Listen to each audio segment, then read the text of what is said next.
Hello, and welcome to Cult Divinity Lost Session 2, where we go back into the world of people devoid of will and submitted to live in complacency to the man. Wow. Okay, fine. Wow. Make this depressing. As it should be. Oh. Okay. And we have our players! Yeah, we're gonna get excited for this! Yeah! Hype.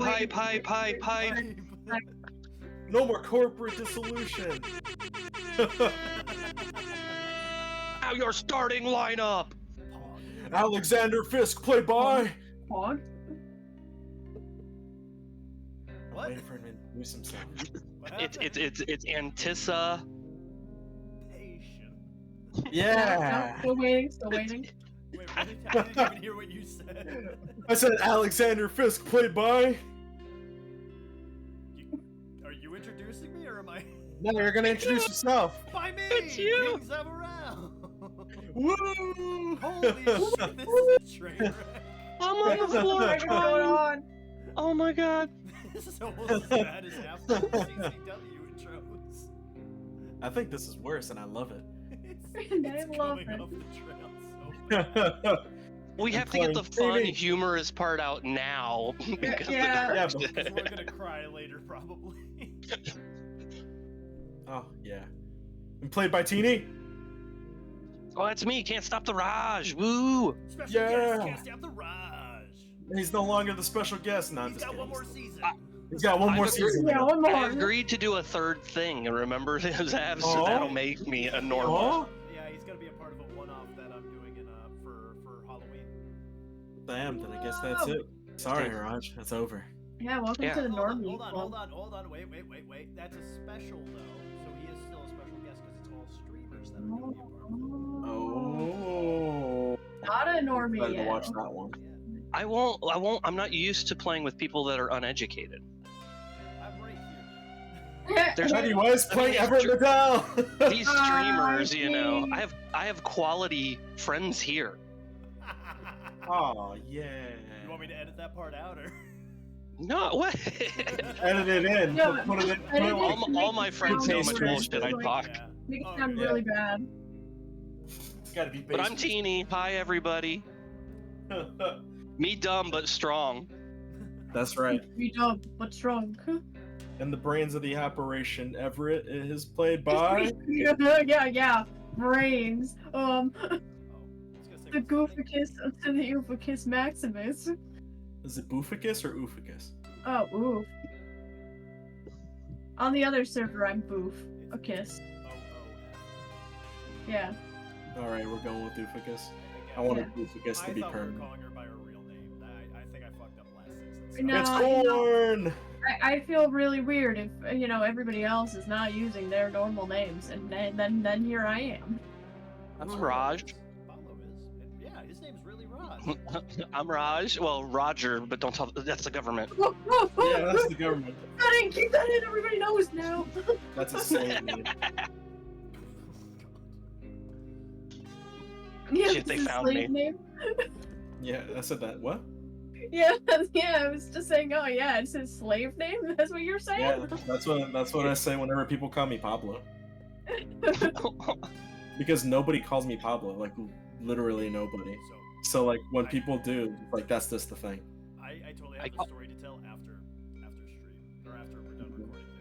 Ah, but you're gonna forget it by then. I don't know about See, that. I call you Pablo because I've always heard Zav call you Pablo. I figured That's that's what you wanted. What do you wish Yeah. to be called, sir? Asshole. I mean, you can call me whatever you want. Yeah, Ooh, yeah, okay. Ooh. Just not late for dinner. that's right. Because I'm gonna be eating you all night. Whoa! Anyway.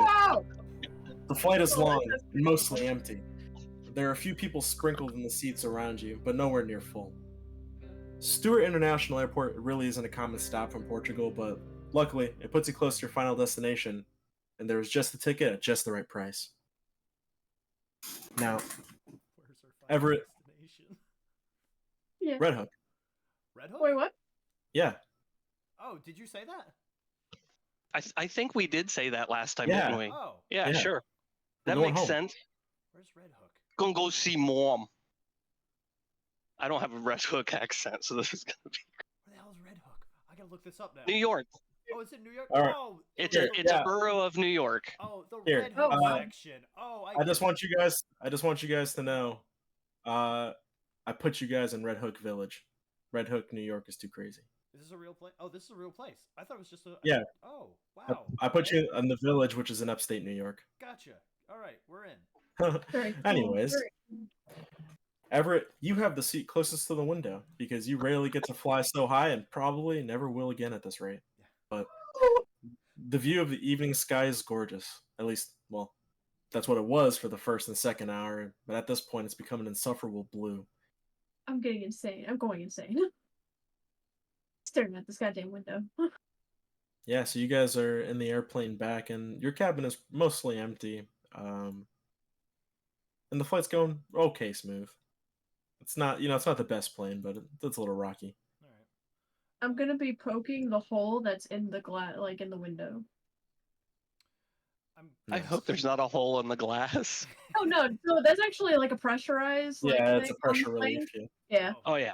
So they actually do have like this little like circle on the window. Yeah, I'm gonna poke at it. I'll remember that for my flight to Ireland next year. Yeah. Yeah. Huh. I think. So don't be scared. That's part of it. Let's see. What am I doing? I have a feeling airplane mode is on my phone at the moment. Correct. Yeah, even if you turned it off, there really wouldn't be any signal.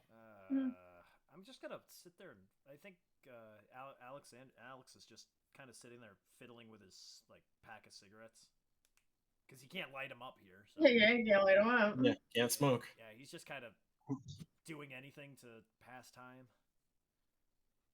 Put it in your mouth. Pretend it's lit. Yeah. You know Like what? a Yeah, drink. actually, yeah, that's what he's doing. He's just got an unlit cigarette in his mouth. Yeah.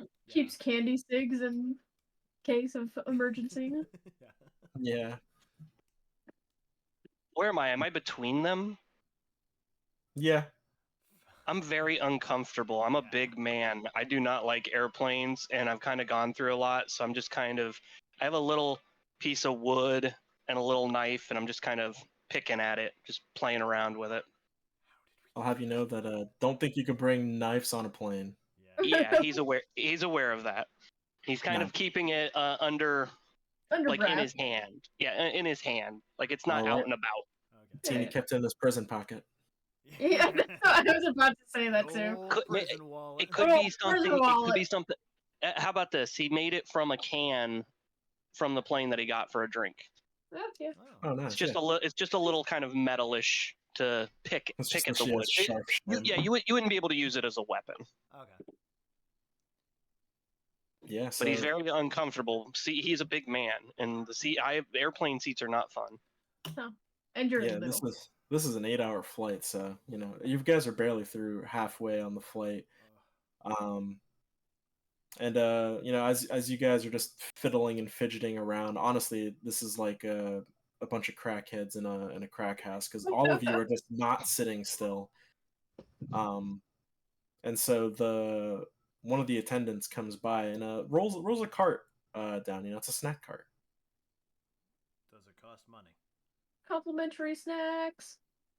Yeah, the complimentary snacks, and Alright. hands you each a bag of nuts on the house. All right. Damn. Yeah, I'm taking those. Yeah. Everybody's getting some nuts. Yeah. Yeah, nuts, I'd like to hold some nuts. Yeah. Yeah, so you guys get your bag of nuts up. Yeah. I kind of want to do a little like a little bit of person watch and see if I can see anybody. Maybe the people in front of me if there are any. While Everett does that, I think for me, I'm gonna try and make like small talk with Teeny. Sure.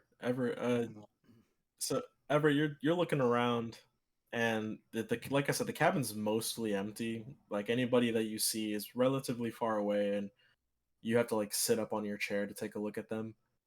And most of them just have like their headphones in, they're sleeping, or they're watching the in-flight movie. Teeny, got a quick question for you.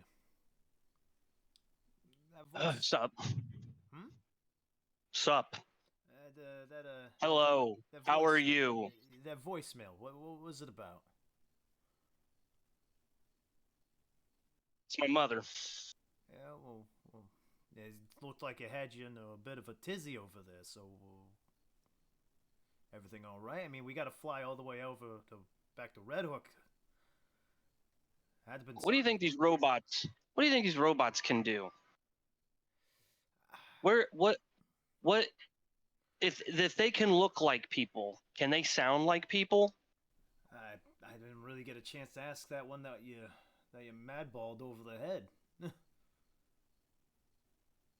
mean, and I mean, you look at the ones that were chasing us out in the middle of the village there. They didn't seem like they could do much. I mean, they jumped to their death, and they didn't even bother with the ladder. I think we're being watched by some sort of government thing. I've been the muscle for some different government entities, and you hear about weird projects. And this is way weirder than anything that I could ever imagine, but I have to assume that why are they after us? Why did we get brought here? Well, I think Everett is the answer to that. I'm gonna be munching just like really loudly on my nuts at that. As I'm snooping, watching some guy's movie. Squirrel here? Squirrel's the key? I think so. Whatever they're after, it was after that one in the cemetery was after her. You know. So it's something. I think part of they're a part of it somehow. We just don't know what it is. I want to poke at Everett's arm, trying to kind of like see if they're a robot. I'm just gonna slap at the hand, just like I'm trying to watch the movie. I can't hear it, but it looks interesting. Yeah, no robot would be entertained by this movie. Do we know what movie it is? It's Shrek. Yeah! And I'm a believer. Of course it is. I should have known who's DMing. You know, I see Shrek being played and I smile and I start watching it a little too.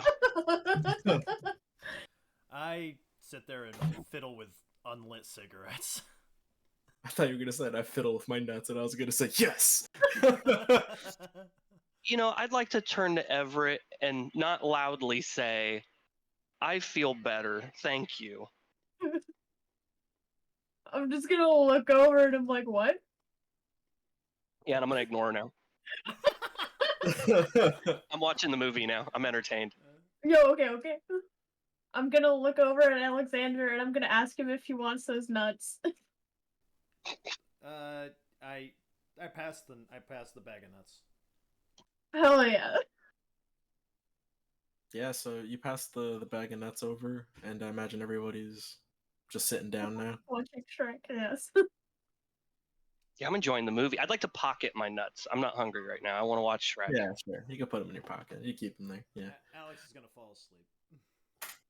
Nice. Yeah, so Alex, Yeah, you fall I've asleep. had And... kind of a rough time, man. Yeah, I'm resting off a blown up back and Yeah. Well, Damn, blown yeah, out back. Yeah, I got literally. fucking destroyed out there. I'm just resting that off. Sleeping it off. Yeah. And Ever, as you're munching away at the nuts, as you get towards the bottom of the bag, you actually feel something in there that isn't a nut. I'm gonna pull it out. So you pull out a neatly folded piece of paper, almost like origami class. It's just perfect folds. I'm gonna do like a quick look around, and then I'm gonna just like start opening it. So you start to open the note, and it's not that big, about the size of an index card. And the note reads, "You cracked the shell on this one, but the birds are looking to feed. Signed, a mutual beneficiary." Oh, huh. Is there anything else on this? No, you look at both sides, and the only thing that's on there is pretty much the salt from the nuts. Is there another one of these in the other bag of nuts? The one that you already finished? Yeah. If there was, you probably already ate it. No!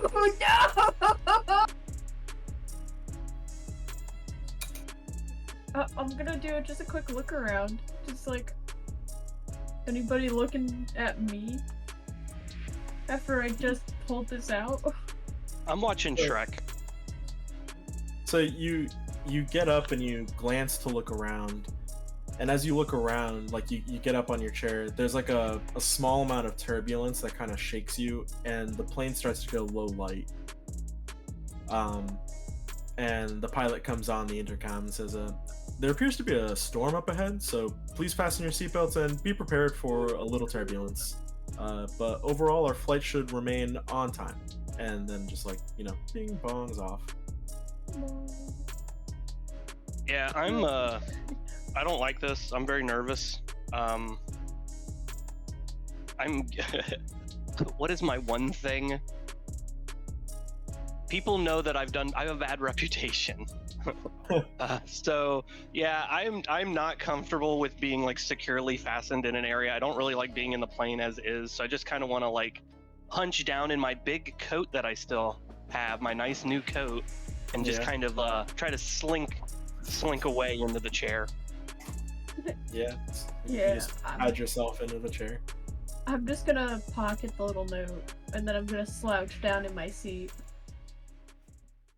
Is Shrek still playing, or did it turn off because of the turbulence? No, Okay, it's I feel low light, I feel a little bit better. Yeah, I feel a little better then. Yeah, it was just the evening, and we're low light now, so it's like people can sleep off the rest of the flight. It wasn't like a sudden light off. Yeah. So Ever, as you sit back down in your chair, pocket the note, you turn your head to look out the window, and I want no, you there's to gonna be something on the fucking wing. roll to observe. Oh wait, So you can see around me now because I'm slinking back, man. That is what I need. 210. Okay, so I'm observing situation. Yep. So it's gonna be plus perception. 16.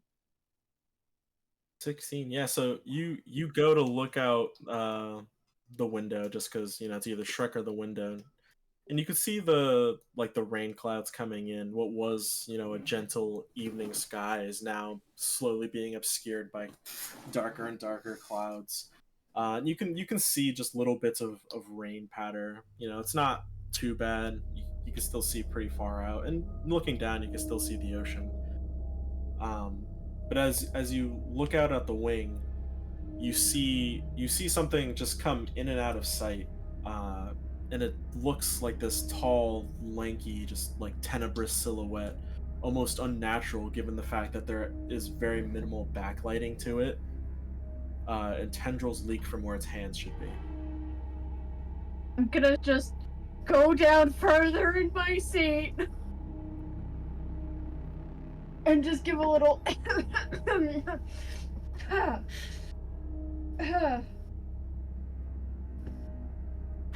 Yeah, so you do that. And Alex, you're still asleep? Ah, yeah. He's sleeping through this. Teeny, you're tunnel visioned. I'm watching Shrek. I guess I could roll for perception, but I have horrible perception. Well, I mean, Ever just is coughing suspiciously. Does Teeny really notice, or are you really engulfed in him? Yeah, I'm not really gonna notice that. Yeah. I guess I do have tunnel vision. Yeah. So yeah, Ever, you just slink down into your seat and just you try to focus on Shrek, but there's a part of you, the invasive thoughts that tell you to look back out the window. Oh, everything's fine. Everything's fine. I just need to lie to myself. Everything's fine. There's not some creepy little tentacle monsters shifting around outside a plane. No. I'm fine. Everything's fine. Yeah, so you just cover your eyes and focus on Shrek as the plane shakes a little more, and you can hear this low growling, grinding sound outside the window. But Now it's just Everett that hears these? pretty much everybody, you're asleep, and Oh, yeah. this is like they're not loud enough to be sudden. It's just like eerily present. Well, I meant like for any of the passengers as well. No, everybody's sleeping, head in the TV. You know how it is. Yeah. So, yeah, Everett, you just tune out. Yeah, I will not be sleeping at all. Alex, you know that you let yourself go to sleep, and you're kind of like fading in and out here or there. You know, it's uncomfortable sitting in this airplane chair. Yeah. And as you're just like fading in and out of existence, you wake up back in the plane, but there's nobody there. There's nobody in the cabin. All your friends are gone. Oh, shit. And nobody's there. Yeah. Where the hell did everyone go? I start just kind of... I lean forward in my chair, just kind of look around. I take... do I still have the cigarette in my mouth? Yeah. Okay. I take the cigarette out of my mouth and just kind of look around. Just, hello? Hey, anybody here? So you call out for anybody, and you don't you just don't even hear an echo back. Your voice just goes out, and as you look around, you actually see a man with a hat sitting a few rows ahead of you. I'm gonna go up to him. Does from the back, do they look familiar or anything? Not really. It's a pretty common hat, and honestly, Okay. There's not a lot to see besides that. Okay. I'm not gonna go up there. Actually, I'm just gonna call for him from the back. Hey, sir, where'd everyone go? You call out, and you notice the head kind of like shake, almost like he was nodding off, and maybe just woke up at the sound of your voice. Oh. But he doesn't look at you. Oh. Sorry to wake you. Hey, you know where everyone went? So as you walk up to the I'm not going up there. I'm just talking to him from my seat. Oh, you just call him? No, he Yeah. doesn't answer. He doesn't respond. Doesn't He's it? still just kind of nodding. Yeah, all right, be an asshole then. I'm gonna sit back in the chair, and I'm gonna fiddle with the cigarette in my fingers, and then I'm gonna think about it. I'm gonna reach into my pocket and grab my lighter. Sure. So you fiddle with the cigarette in your fingers, and you find your fingers to be like more deft than normal. You're fiddling around like how a kid can fiddle with a coin between their knuckles. Oh, okay. And yeah, you reach into your jacket for the lighter. Now, through this, can I just realize that I'm sleeping? You've been like kind of aware of it. Yeah. Yeah, okay. Yeah, I'm gonna just take the lighter, light the cigarette, and be like, well, I'm sleeping. I might as well enjoy this. So you light the cigarette, and like as you take your first puff, you hear just like a screaming, and it's the guy from the row there, the front row. Is he screaming at me or? He's just screaming in general. He's like, his hat came off. He's like head up, screaming. Looks like he's in pain. I lunge towards him, I check on him. Sir, are you okay? What's wrong? Yeah. So as you kind of cross into the row, you see this weird thing on him. It's like on his stomach and like going through it. It's got its weird, almost crab-like claws ripping at his stomach as he's screaming in pain and looking at you, and he's just screaming for help. Holy fucking hell! What? No. Oh Jesus Christ! You said it's like ripping through him? Oh yeah, like it's trying to get in. Oh, it's trying to get in. Okay. Yeah. What? Oh, jeez. I'm gonna reach up into one of the compartments and grab some luggage and slam it down on this thing. Because I feel like if I touch it, it's gonna hurt. Alex is kind of put together. If he touches this thing, it's going to hurt him. Yeah, so you pop open one of the compartments, and there's just a nice big, like train style suitcase that you'd see in like the old movies. Yeah. Oh yeah, that's getting dropped right on the fucking Cthulhu crab right away.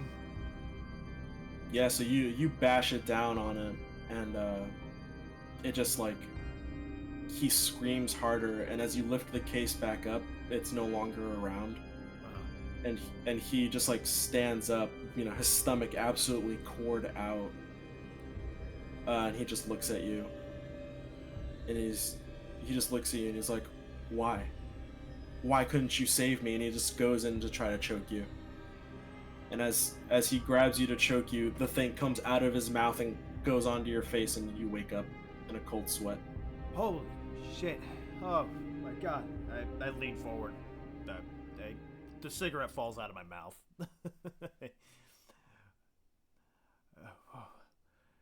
I'm gonna look around right away. I'm gonna look to see if everyone's there. Yeah, so you take a look around, and they're there. Okay. Teeny.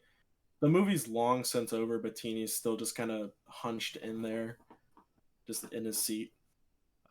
What's And Everett? Everett's just kind of self-blinding, like hands on the side of eyes Yeah, to keep like anything out.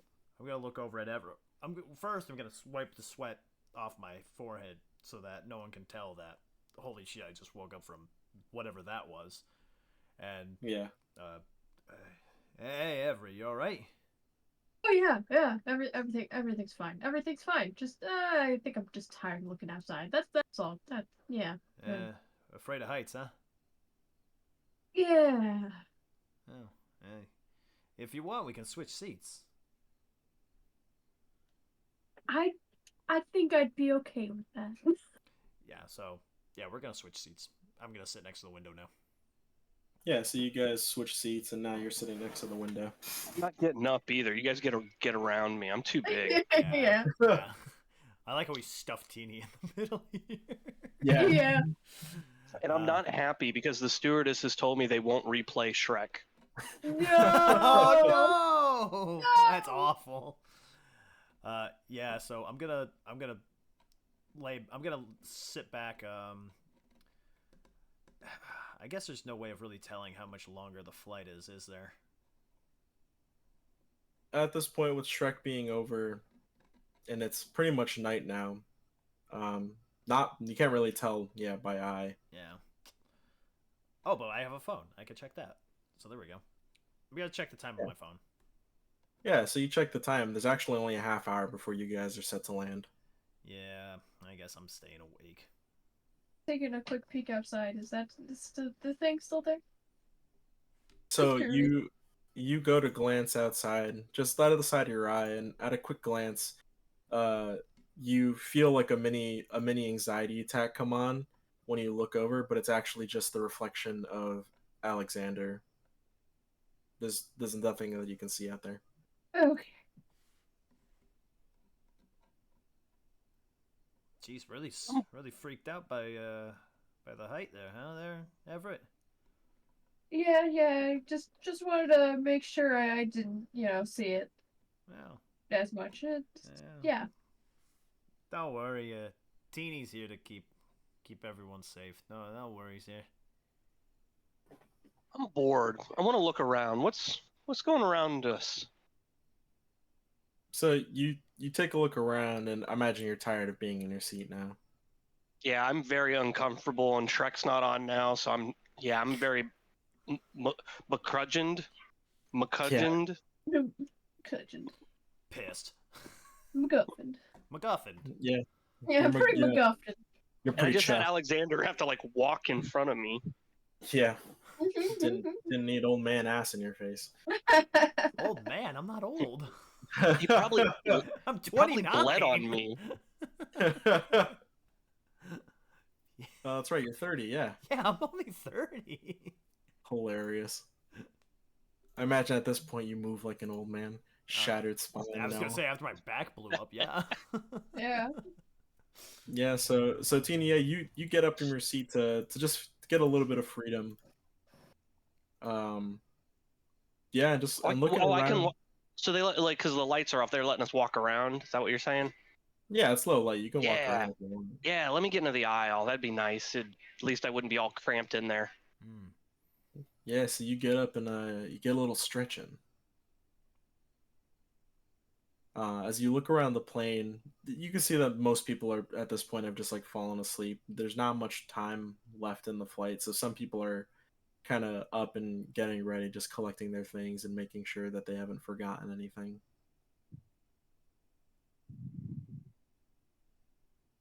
Awesome. I feel a little better. I want to look around for like a drink cart or something. Yeah, so you actually go to where the steward went back with their cart. Yeah, it's just the Oh, okay. little room between cabins where usually the stewards tend to keep all their stuff. And as you go in there, you can see that the steward's there and is just like sitting, and it looks like he's sleeping on his arm. I want a Diet Coke. You say that, and he doesn't really stir. I want to shove him a little bit on his shoulder. Tell him I So- want a Diet Coke again. You give him a little push on the shoulder, just kind of nudge him awake, and as you push him on the shoulder, he just falls limply onto the ground. Yeah, I'm gonna just back away and go back to my seat.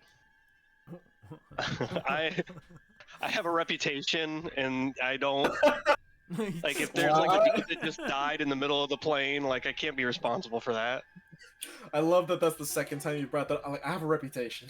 Yeah, Yeah, I'm not a reputation, I'm not a very good person, although I'm trying to be.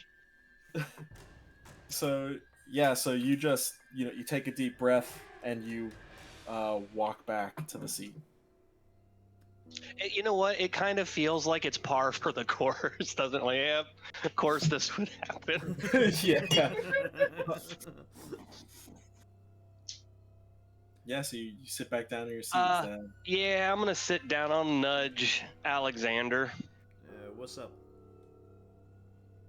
I think one of the stewardesses is dead. What? What do you mean? Where? It wasn't me. I wasn't asking that, but now you bring it up. Did you, what happened? Hey, keep your voice down. All right, I went to go get a drink, Okay. and they were there, not responding. So I barely touched them, and they fell over.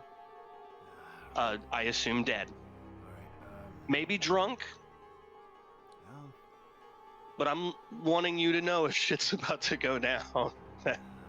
Well, I want you to be prepared. All right. I'll do my best. I mean, I'm unarmed, and all right. Maybe I can figure out what's going on. Let me get out in the aisle there. All right. I want to nudge Everett. I'm just You gonna look okay? up. Yeah. Yeah. Yeah, Awesome. everything's good. Everything's good. Everything's Yeah. fine. Yeah, everything's fine. I just wanted you to know Everything's that. I wanted to tell someone that, so thank you. Okay, yeah. Okay. Everything's fine. Yeah. I walk into the aisle, and I ask Teeny, where's the sleeping stewardess? I point. Okay. I go to where he's pointing. Yeah, so you walk the same way that Teeny had gone to go and find what remains of the steward, and you open up the curtain, and yep, lo and behold, the steward is still there, laying on the floor. Okay. The first thing I'm gonna do is I'm gonna go and I'm going to inform the pilots that there's a situation. And to no, you know what? No, never mind that. I'm gonna investigate the situation without putting my hands on anything. Sure. Yeah. So, Is there yeah. anything particularly you're looking for? I'm just looking for a cause of. I'm looking for. Is there a mirror? Is there like a small handheld mirror or something nearby I can go and use? Or my phone. I have my phone. I can use my phone. I'm gonna use my phone. Place it like by their nose and see if they're breathing. Sure. Yeah. So you place your phone by their nose, and you don't see any mist forming on your nose. They're on your phone. I mean, and they're definitely not breathing. Okay. With that being said, now I'm going to go get one of the pilots. I'm just gonna inform them, hey, like, because yeah, I know where the pilots are, right? They're in the front of the fucking plane. Yeah. That seems like a thing that happens on planes. Yeah. So you continue further down, as you're approaching the cockpit. And as you go into cabins further, you notice that there's nobody sitting in any of the cabins ahead. I'm gonna take my cigarette out, and I'm just gonna fiddle with it. How does it feel? Feels normal. Okay. I'm gonna put the unlit cigarette back in my mouth, and I'm gonna go up to the cabin, and I'm just gonna knock, see if there's a response. So you make it to the front, and actually, as you approach the cockpit, you enter the space between the frontmost cabin and the cockpit. There's actually two stewardesses sitting there. That works too. That's actually even better. Are they awake? Yeah, they're awake, and they're just like looking at you and say, "Can we help you?" Oh yeah, there seems to be one of the stewardesses in the back. They seem to be sleeping or something. It looks a little uncomfortable. I just wanted to make sure they were okay. Yeah, show us where they are. Yeah, right this way. I motioned them over to where they are. Yeah, so they follow you over there, and they see him laying on the ground, and so immediately they say, "Oh, sir, could you please just go back to your seat, and we'll take a look at this." Of course, yeah. I go back to my seat. All right, Teeny. It's all taken care of. Don't worry.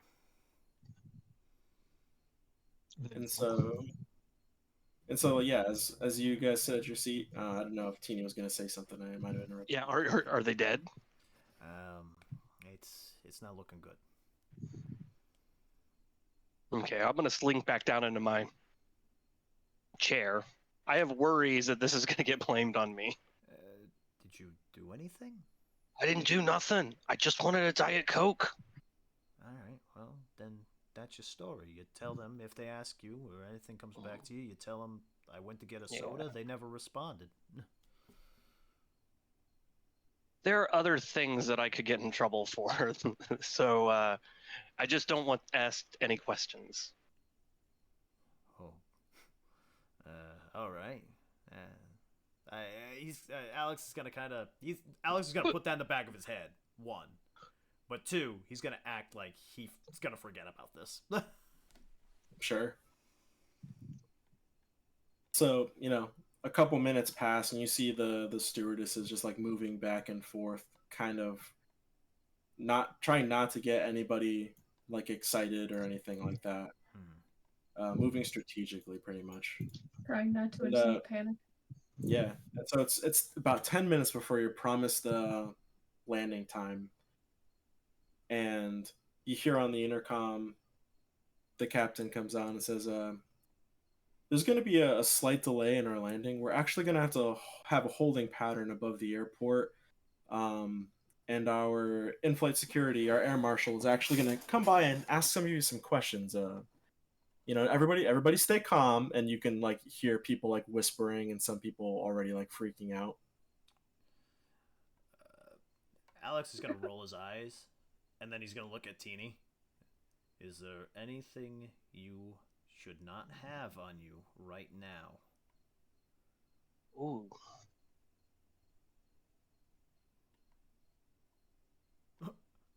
Not really. Yeah, I got the bit of metal that I kind of like chivied for the wood. That shouldn't get me in trouble, but I'll go ahead and tuck that into the chair so that way it's not on me. But yeah, all I have is my coat, my phone, my nuts, and my little piece of wood. All right. Don't I? Wait, did I write something else down on my sheet? My nuts. I'm just gonna kind of look at them and be like, is there something I I'm should like? I should I'm have. They're gonna ask no, me no, for he's got. identification. I don't have identification. Oh. I'm kind of checking myself now because now you got me worried about. Do I have something on me that maybe I Do should? I have contraband on me at this point? Okay, so now does Everett have like a passport or anything? Like, how are they have to have some kind of identification to be on the plane. You guys have forged identification. Yeah, Fuck. that's what I was gonna say. Okay. How good is the forgery? It's pretty good. Okay. It would fool most people. Oh boy. I mean, I do have the mad ball on me. I guess. Yeah, maybe that would be a problem. No, Just- you would have stowed that away. That's gonna Yeah. be in the That's like a in your luggage. luggage. Oh, in my little check. Okay. Yeah. Yeah. Okay. Then yeah, I should be good. I think we're Yeah, okay. anything that you imagine that they wouldn't let you on the plane with is probably in your bag. It like stood away. I'm still nervous. I'm checking myself like 3 or 4 times because I don't like this situation. I don't like talking to authorities. Yeah, Alex knows police, so he's Yeah, just I was playing about with his to say. cigarette. Yeah, Alex's authority. Yeah. Yeah, so as Teeny's over there, rummaging through his jacket, and Everett's over there just like, trying to come up with an alibi. Alex, you feel a hand on your shoulder, and you see this just big gruff man. You can only imagine is the air marshal, and he says, "Sir, I'm gonna need you to come with me." Yeah, okay. I get up and I follow him. So he pulls you into the same room with the steward, and he's still laying there on the ground. Mhm. And so the air marshal looks and he says, "So I hope you know why I pulled you aside." I understand that there is an unconscious individual, and I found them. I assume that's why you've called me in. Yeah, so he looks at you and he says, "Yeah, and you found him. You were the first one to find him, and you report him. Yes, That Yeah. is a good deed." Thank you.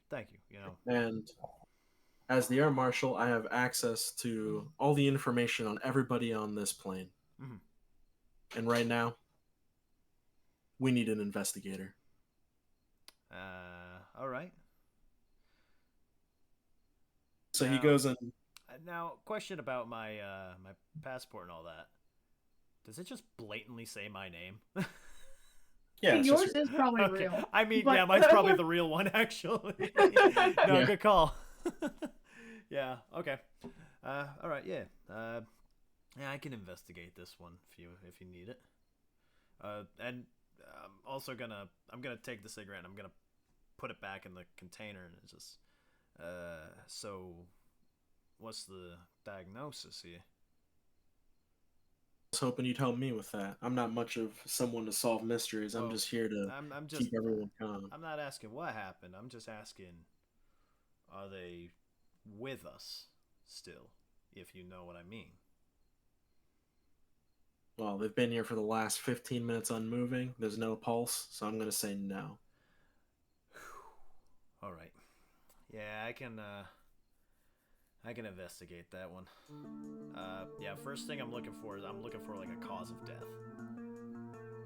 Yeah, so he hands you over a pair of gloves, like nitrile gloves. Thank you very much. Yeah, I put them on. Yeah, And, you go ahead and let's, roll invest. Ooh, it's the first roll of the game. Oh no, it isn't. Well, yeah, That was not incorrect. mine was. You had to look and see some cosmic terror outside the window, didn't you? And then lie about it. And lie about it. Oh yeah, that is a. Oh wait, with reason that's a +3, so that is 16. Nice. Yeah, so you're looking for cause of death. So you start investigating the body, and you left him basically belly up, as he was. And on a cursory glance belly up, you don't see anything. You pat him down. There's actually no blood anywhere. And you turn him around, just to check like the back to make sure there's no stab wounds or anything in the back. And strangely enough, there is no Like there really is no blood or anything. It just seems like something strange must have happened. Maybe it was concussed or something. I was just So about to ask that.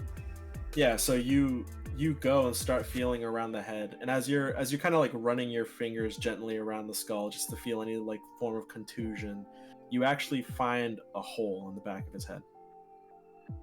Jesus Christ. Well, I don't know what did it, but it seems like there was an incision, right?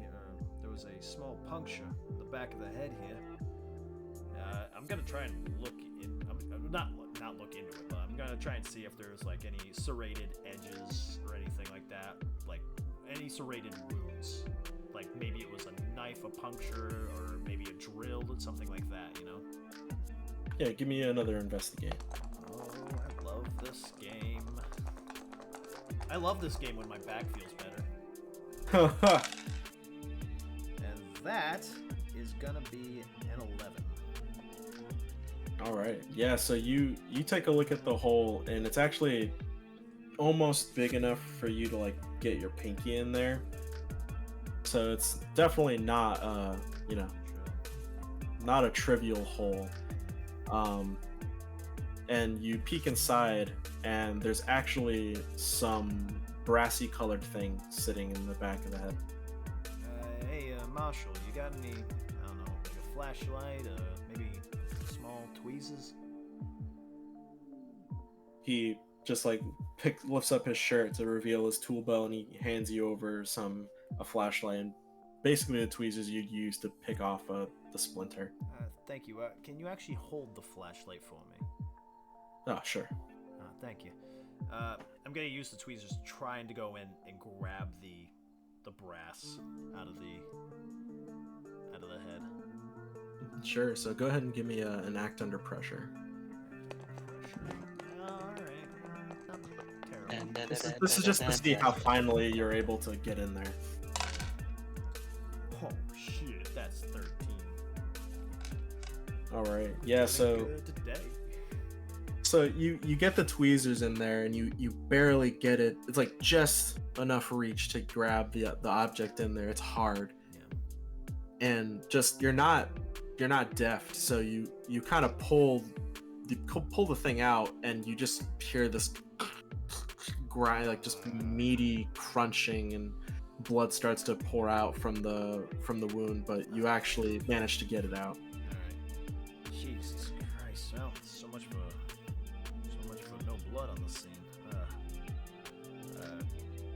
I'm gonna look at what is the thing I just pulled out? So just at a quick glance, it's definitely a bullet. Alright. Now someone here has a gun on them.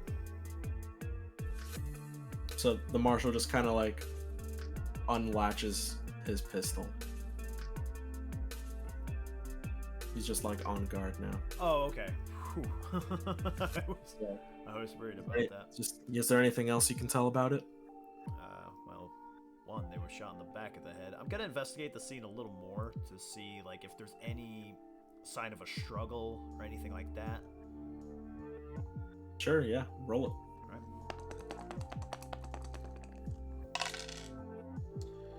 11 plus 3, that's 14. So you're looking for a struggle, and there's actually not a whole lot to go by there. There does actually seem to be some minor bruising under the collar of the neck, so definitely was held.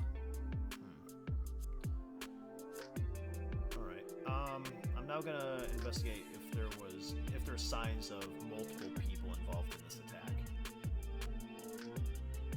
Just by the only bruising that you saw, it was definitely just one hand. It was just one hand? Okay. Yeah, so just through deduction, it was probably one hand around the neck, the other one with the gun behind their head. Okay. Well, I can tell you that there was a slight struggle here as the attacker came around, wrapped the arm around the victim here, placed the gun behind his head. It would have to have been a silenced pistol of some sort if there's no sign of... Ooh! I'm gonna look to see if there's any burn marks from a silencer. Sure, yeah. Roll to investigate. And that's a 10. Just a 10. Yeah, so you just like in a moment of brilliance, you realize you got to look a little harder. You take your own hand and just go into the guy's tool belt and take off like a pair of scissors and start to cut the guy's hair so that you can see around the mark. And you see a lot more like muzzle soot than would come from a silencer. This was an unsilenced weapon. Huh. All right. So somehow, a plane full of people slept through or watched Shrek through an entire murder that happened on the plane. It's not a silenced weapon.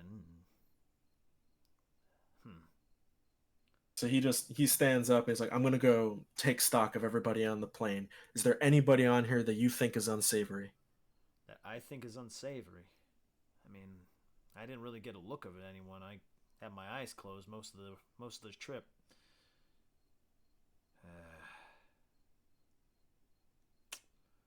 I can't help you with that one there, Marshal. All right, keep your eyes open. I'm gonna check the rest of the plane. Will do. So he marches off and just starts to go investigate the cabins closer to the pilot. He wants to make sure that nobody's gonna make a move for the helm. Yeah. I'm gonna check for identification or anything. Yeah, so you just take a quick look at it and he's got his badge on him, just to let him know like hi, my name is, It is and it's George Malone. George Malone. Okay. Poor George Malone.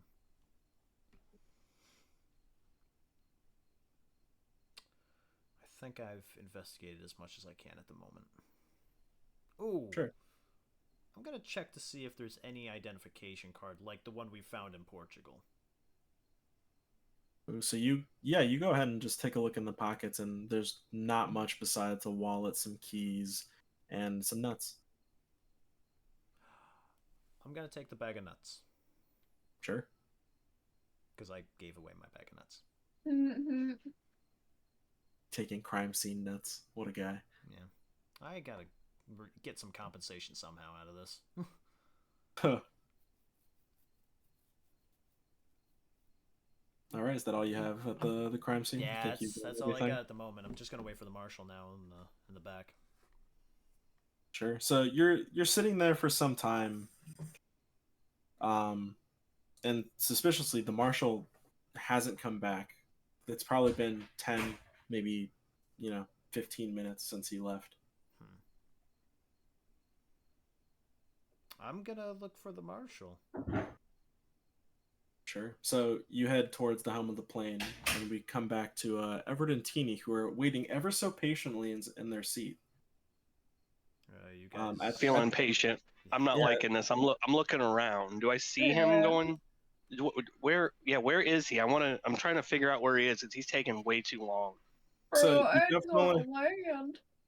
you definitely saw him go towards where the body was, but since then you haven't seen him. And at this point, it's been like 15, 20 minutes. You guys all right over here? Oh, you came back? Alex pokes his head through the curtains. Oh, yeah. And I feel a little... Whoa. What's going on? I want to get off this death trap. Well, there was an incident. We need to get Everett out of here, now. We're still in the air, right? Yeah. Okay. Well, Yeah, we're flying. We're being flown around, right? They're not letting us Yeah, land. they're circling. Yeah. Well, we can't get anyone off the plane until we land the plane now, guys. So let's just take it easy. It's okay. It's gonna be all right. You don't have a gun on you, right? No. Neither of you got heat? All right, then it's gonna be okay. Did we see the guy pass by? No, he went the other way. The helm is the opposite way. Oh. Okay. Yeah. Oh, Okay. yeah. Then okay. Now I'm going back to go find the marshal. Yeah. Where are you going now? Wait, you're leaving us? I gotta help out with what's going on here. You- Take it easy. Assistance?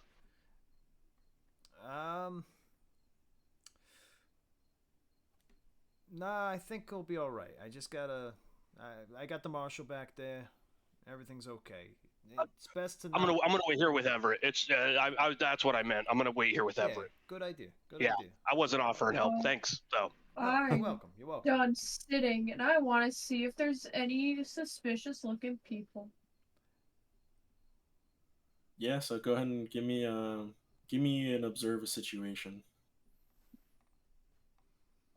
Hell yeah. See, that's a 9, 7, so that's 16, 17, 18. 18. Nice. So you take a look around the cabin, and you have a keen eye for details. You've been doing this your whole life, and you notice that one of the people that was in the cabin before, like when you were originally just looking around just to see what was going on, is actually not there anymore. I'm gonna go find Alexander, and I'm gonna be like, there's somebody missing. Yeah, so you pull Alex's little sleeve before he pops himself through the curtain again. What's wrong, Everett? Somebody's missing. What do you mean someone's missing? Somebody's missing. Somebody left. I made sure to scope out this place, like, you know. How could they have left? The plane never landed. Well, that's what we're gonna find out. I'm gonna run to the bathroom, and I'm gonna start knocking on that door. Okay. Then, yeah, never mind. that just made me laugh. Yeah, you knock. Everett knocks on the bathroom door, and it's, you know, if you looked, it's unoccupied. It's green. I'm gonna open it. Yeah, you open the bathroom door, and it's the bathroom. It's empty. Yeah, it's empty. It's an empty bathroom. All right. Well, I guess it's time to go snoop up front.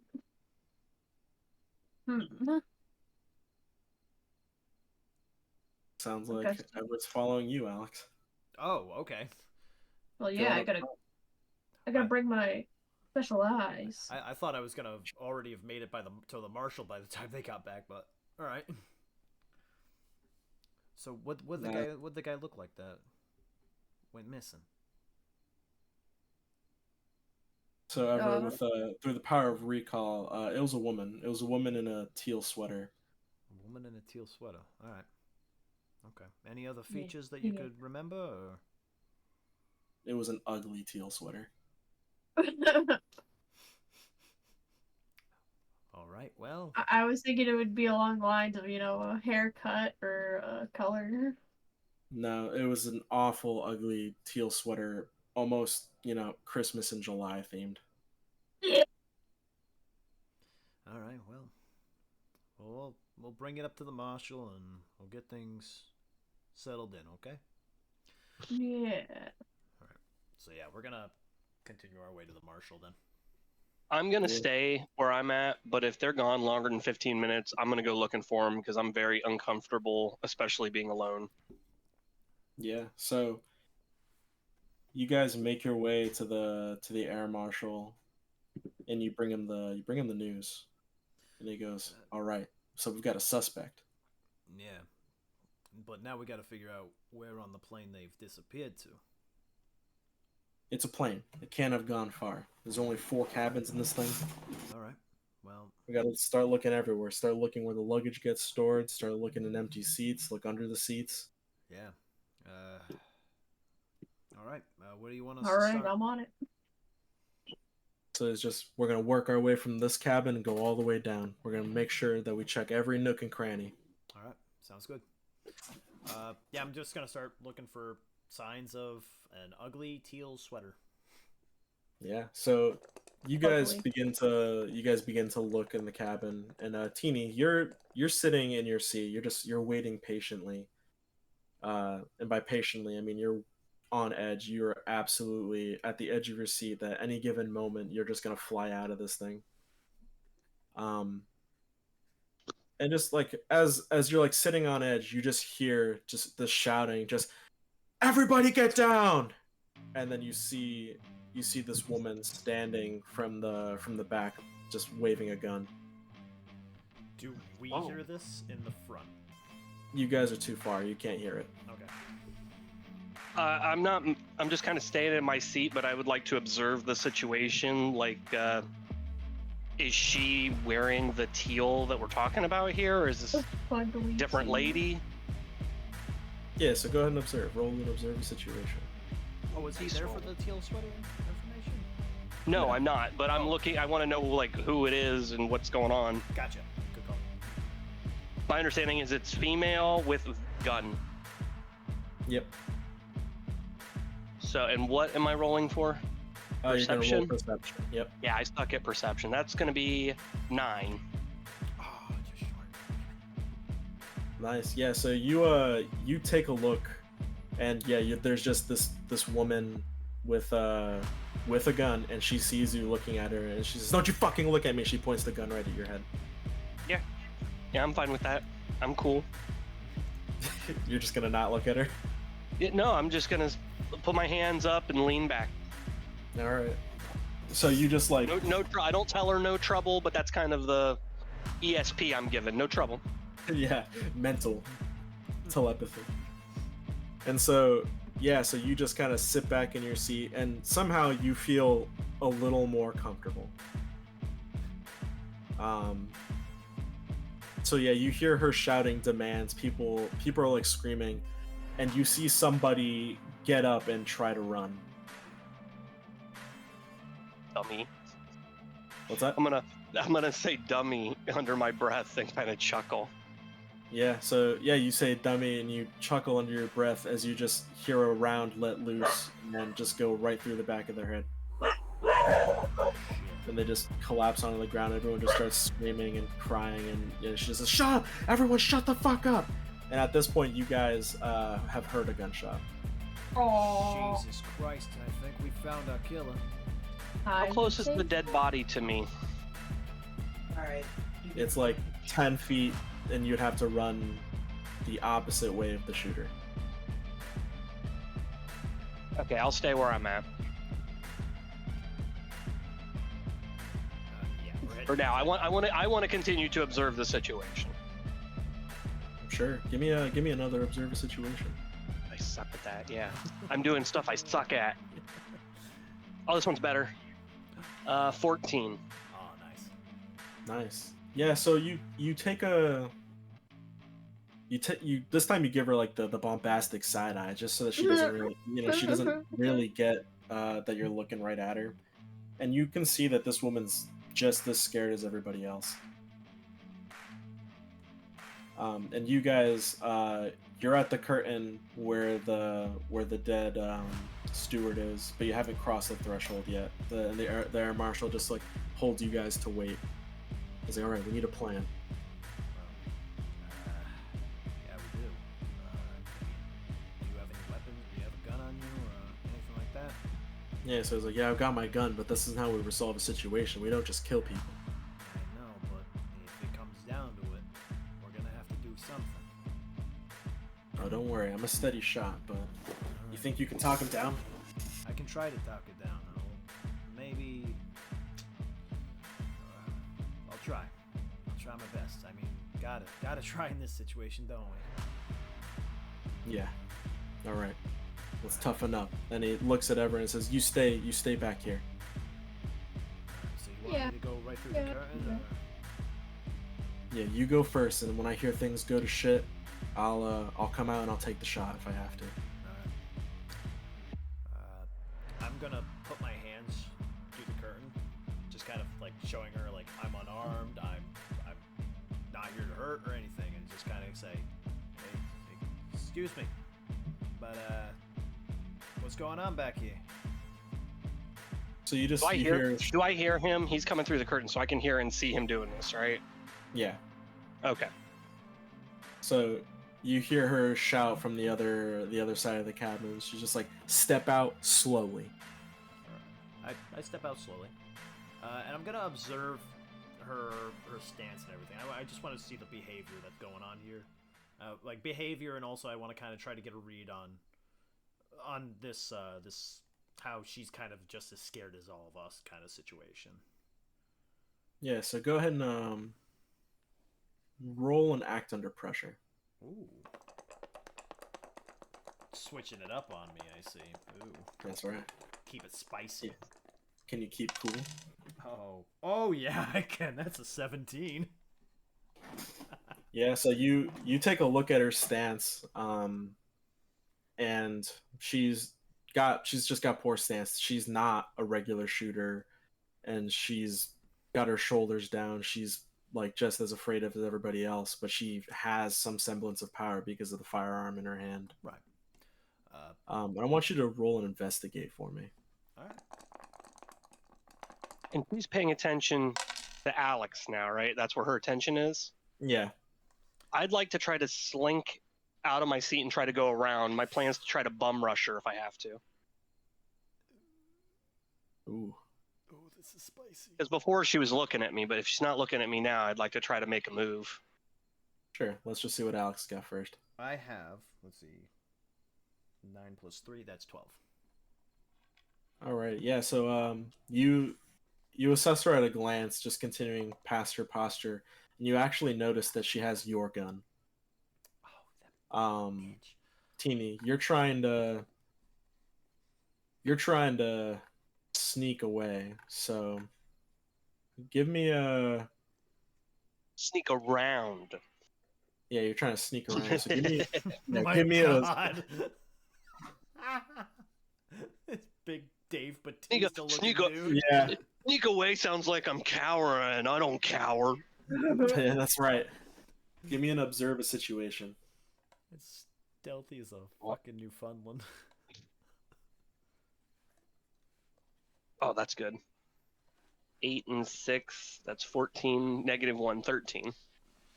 Yeah, so you can notice wow. that she is not really focusing on you.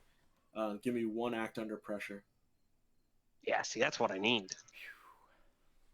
Yeah, because you're cool as fuck. I am, but I got an 8, a +2. That's a 10. Oh. Yeah, so you managed to kind of inch your way out of your seat because you were pretty much already not on your seat, basically just doing an air squat. I got great legs.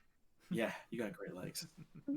And you start to kind of inch into the walkway.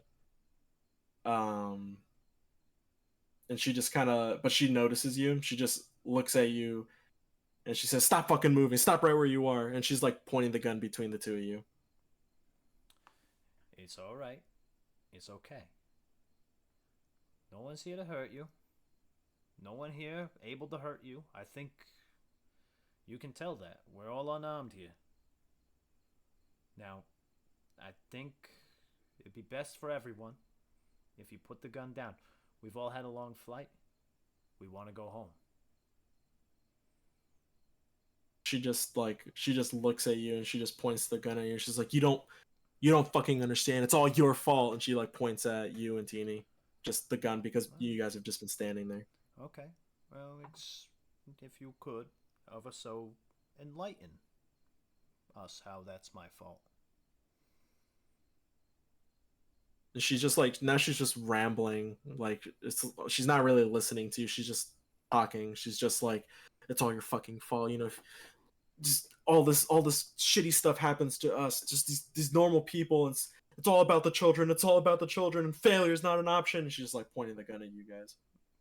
Yeah, I'm sorry, but you're gonna have to make a little sense here.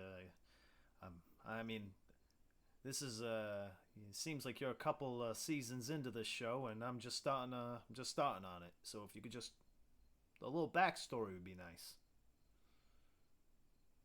Roll influence other. All right. Sounds like What do I got there? Oh, this might be a bad one. Car explodes in front of Alex. Plane explodes. Door hits Alex. I have an 11. An 11. Yeah, I had to remember what the elder sign looked like, or meant on my dice. Yeah. It's a 10. And then plus a 1. And so she just kind of like, she just looks at you. She stops pointing the gun at Teeny. She just looks at you and she's like, they have my children. Just all this is for them. And she just keeps pointing at you. Man, I'm gonna tell you right now, my plan was to bum rush the shit out of her as soon as she wasn't pointing the gun at me, and now she's talking kids, so I've reconsidered. I'm gonna slink back into the seat that's closest to me and keep my hands up. Now, ma'am, if may I know your name? Martha. It's Martha. And she just Martha. keeps pointing the gun at you. Martha. Beautiful name. Now, may I tell you my story? I'm looking for your kids. I know where I may even know where they are already. But I'm gonna She just need shouts at you. Yeah, she just shouts at you and she's just like, that's why. It's all your fault. They took my kids because of you. And she just like, she starts to pull the hammer back on your revolver.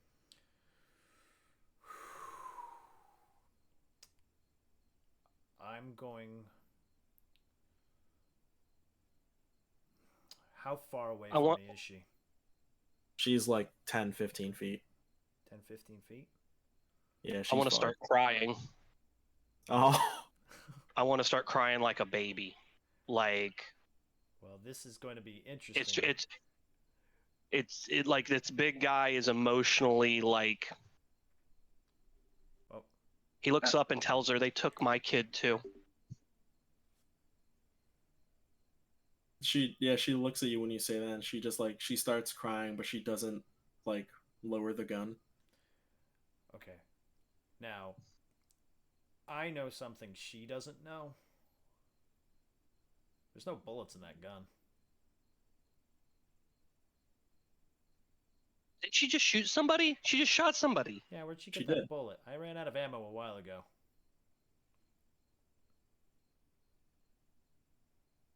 I think She's in there this was a situation for a misspeaking. reason.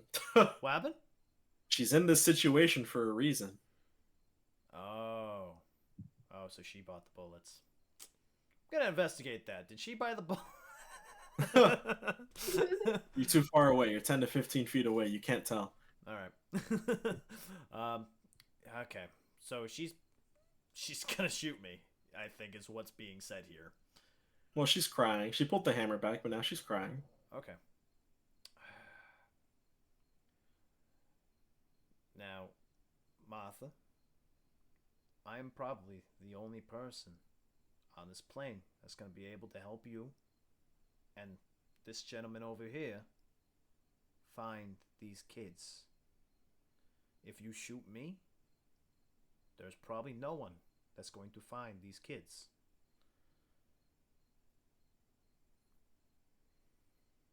I'm gonna have you roll influence other.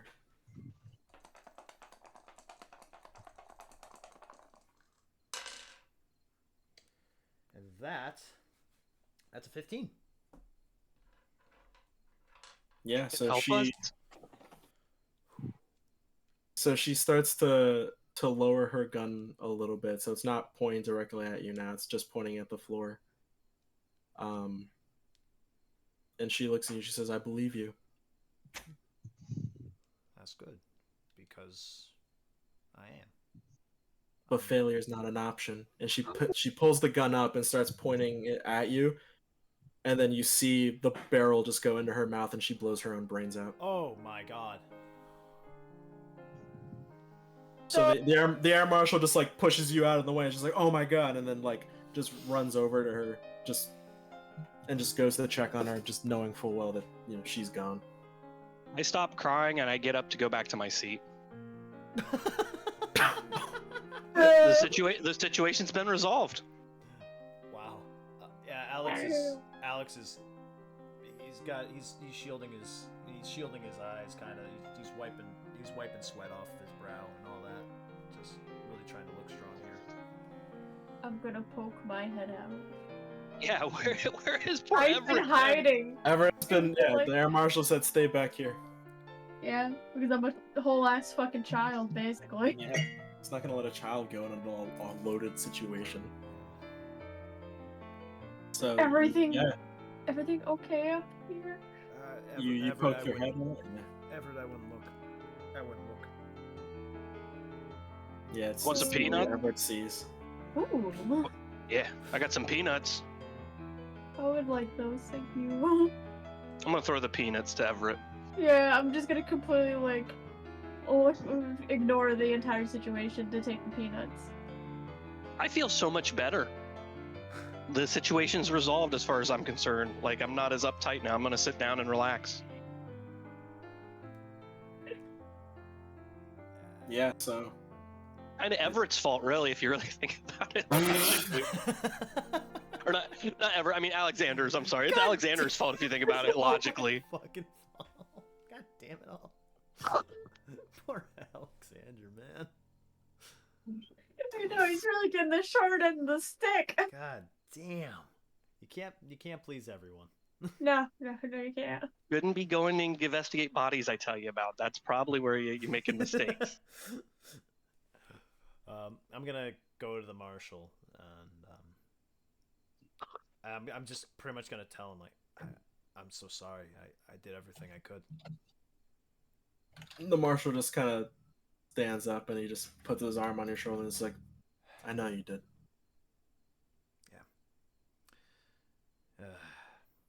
I'm gonna Go ahead. gonna ask him if I can have my gun back, because I recognize that's my Python. That's my Colt.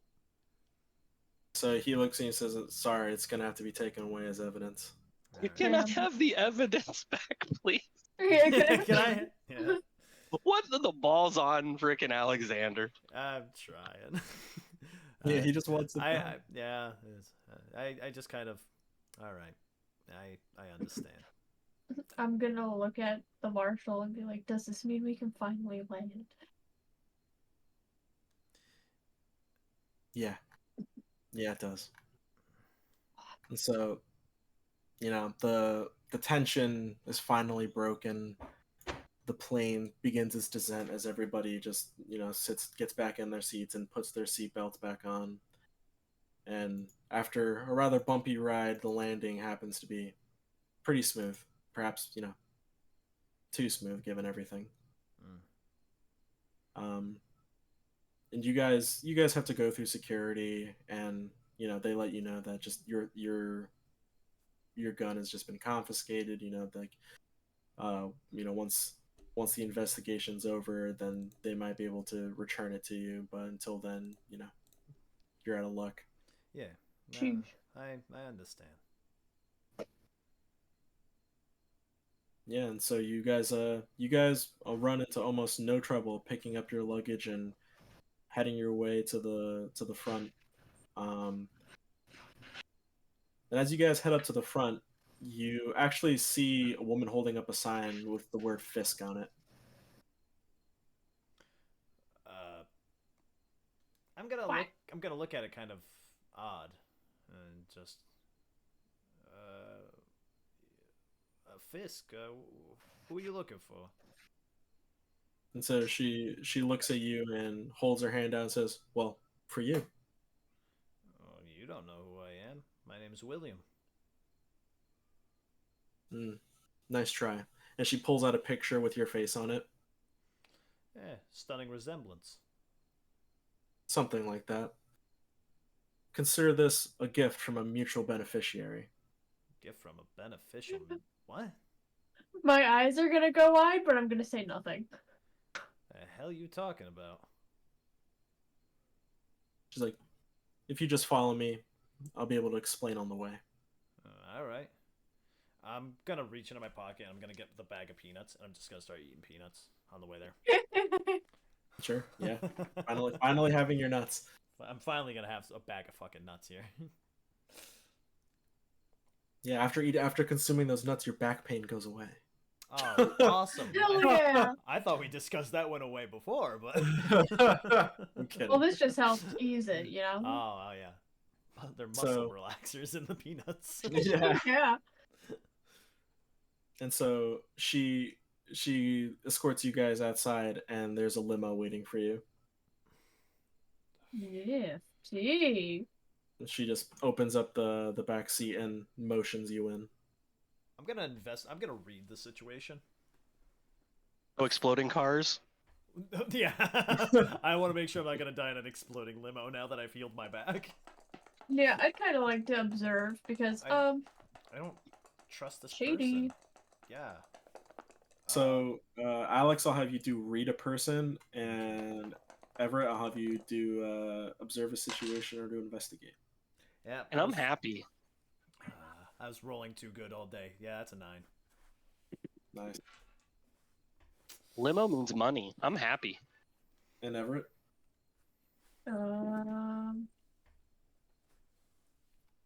20. Whoa. Bruh. Bruh. Nat 20 or? No. Oh, dirty 20. Added up to. Okay. Yeah, so you look at the car and yeah, it's just a limo. This is the nicest thing you've ever seen. Matter of fact, you know this exact model. You've definitely stolen the hubcaps off one of these. Yeah, it looks exactly like you'd expect it to. And so Alex, what exactly were you trying to get a read on again?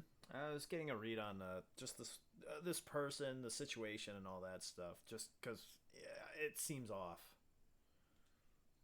Yeah, so she just kind of looks at you and she's just like, I assure you that it's in your best interest to get in the vehicle. And she doesn't say it in a threatening tone. Okay. Yeah, I get in. I'd like to ask Everett their opinion.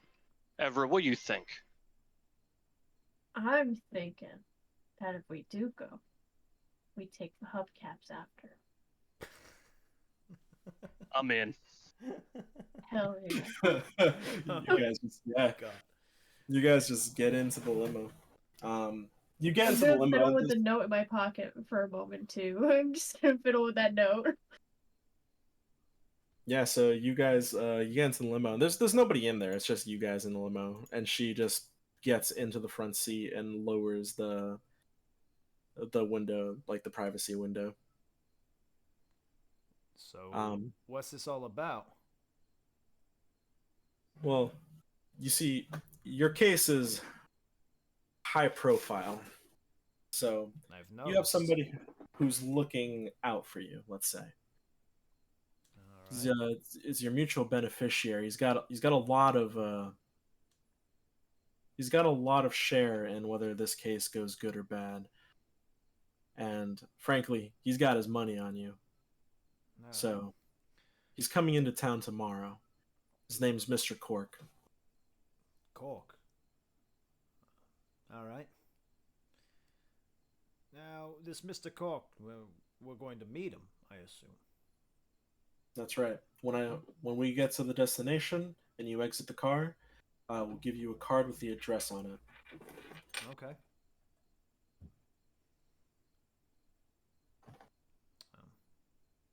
What do you guys think? I mean, We get some food. Yeah, food. That'd be a good thing.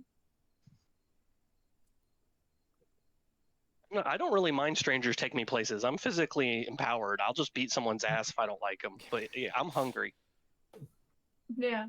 I've got a wall with me currently, so yeah. Yeah. You could drop us off anywhere with food, I guess. We'll meet you anywhere. All right. Well, your meal's on Mr. Cork, so what would you like? Something nice, something fancy. I'd rather my meal be on a plate. Fancy food for free. Easy enough. And she just rolls up the window.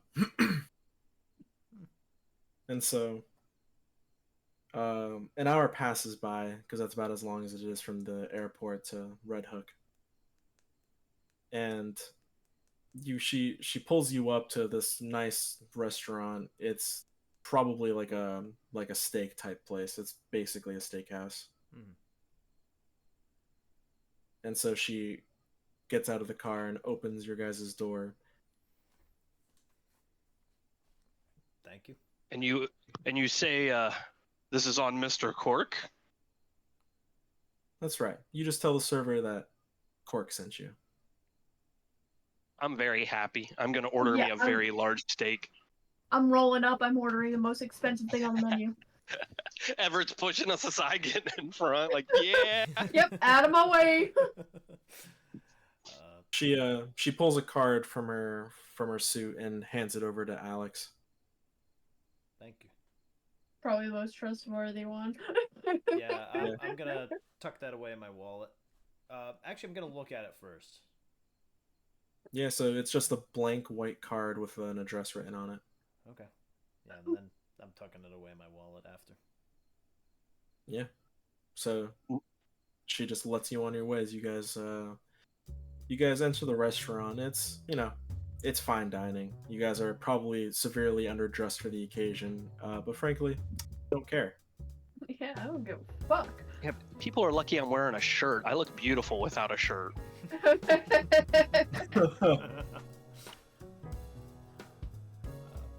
Yeah. I would like to find our. Or is there someone going to seat us? Yeah, as soon as you come in, the hostess just guides you to a table in a nice, like, secluded corner. Ooh. All right. Yeah, sweet. What the hell is this Mr. Coke thing? I honestly don't know. As I fiddle with the note in my pocket. Alex, man, it's someone that can actually pay us for a change. How about we live it up and actually make some money? Guess so. Just something doesn't sit right with me on this. I don't know. It's just. I don't know. You still freaking out about the plane? Well, a little bit, yeah. I'm kind of freaking about the whole fucking situation, Teeny. Yeah, gonna be honest. I don't think anything's been normal since we touched down in Portugal. Yeah. So yeah, I'm a little on edge. See, there's nothing wrong right now. Let's just take a breather, have some good food, and then we can have you guys think of a plan. Alright. Did you call your mother, let her know that we're coming by?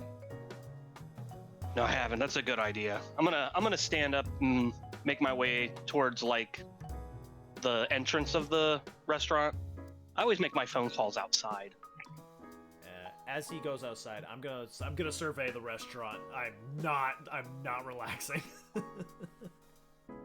Yeah, go ahead and you can observe or investigate. Investigate. I'm gonna take a moment to relax and scratch people that. watch. Observe. Sure. That is a 14. Yeah, you take a look around the restaurant and you can tell that the servers are, like, kind of talking about you just because Mr. Cork is not a name that's usually invoked at the restaurant. But otherwise, everybody's just enjoying their meal and there's no other eyes on you.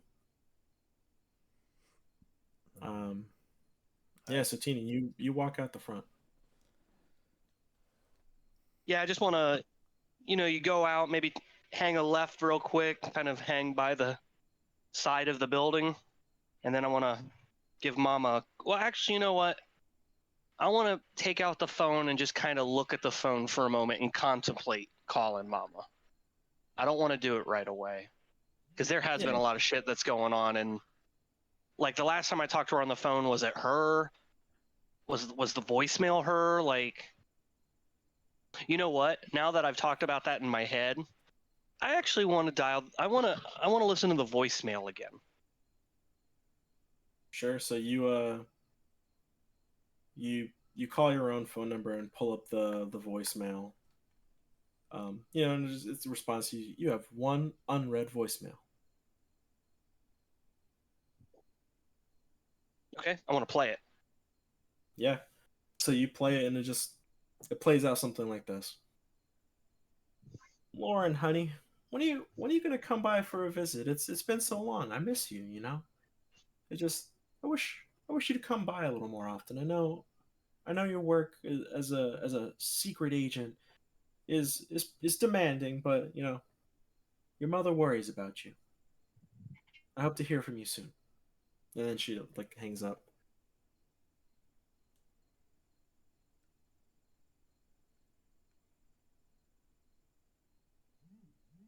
I'm actually kind of relieved because I'm figuring that it's just the stress of everything that's what it's got to be, right? Like it wasn't, that's not what I heard on the voicemail earlier. This is the right message. The situation and the stress.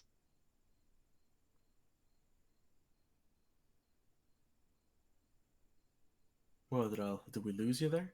Oh. So there's a bunch of shit going on around Oh, there we us. go. Picks back up. Oh, did you lose me? I think we lost you A for little bit second. there. Yeah. Yeah. Okay. I feel a lot better about the situation because I think that's the actual message and not what I heard earlier. I think what I heard earlier was like me stressed with the situation that was happening and going on. So maybe I just misheard her. I'm trying to convince myself of that, I guess. But I want to go ahead and call her. I feel a lot better that she's not like in danger. That maybe I'm just. It's all this shit that's going on around us. Yeah. So actually, after hearing that voice message, I think you lost 2 stability last time, so you actually regain a stability. Oh, okay. Yeah, because you seem to have successfully convinced yourself that that was the voicemail. So I'm uneasy. Yeah. Not like my sister. So you give her a call. Yeah, so she picks up the phone and she goes, "Oh, Lauren, honey, finally you called me. How was your flight?" Hi, Mama. I'm in town. I want to come see you. "Oh, that'd be great. I missed you. Are you gonna Awesome. come by soon?" Yeah, I got some friends with me. Is it okay if they come too? "Oh, sure, of course. Any friend of my dear Lori is a friend of me." Awesome. Don't call me that in front of them, okay? "Oh, I'll try. It's hard." Okay, Mom. I love you. I'll see you soon. We're gonna eat first, okay? "All right, love you too, honey." All right. And then- Bye. Yeah, I'm in a much better mood now. I got food. I got to talk to Mama. Yeah, so you go back into the restaurant,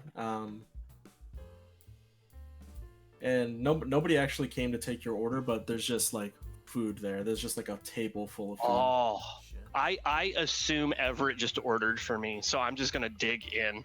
Motion, yeah. So, your mother all right? Oh, she's doing great, man. We're gonna go see her here in a little bit, make sure everything's okay, and then we can get back on this case. All right.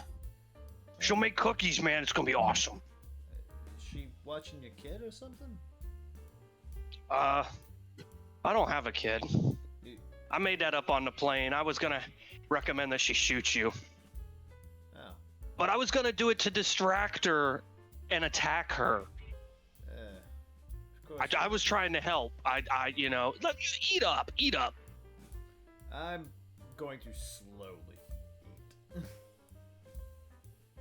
While also Yeah, so- kind of like keeping an eye on Teeny. I'm Yeah, so you- starved. I'm chowing. Yeah, you guys are chowing down besides Alex, who's just eating at a normal person's pace.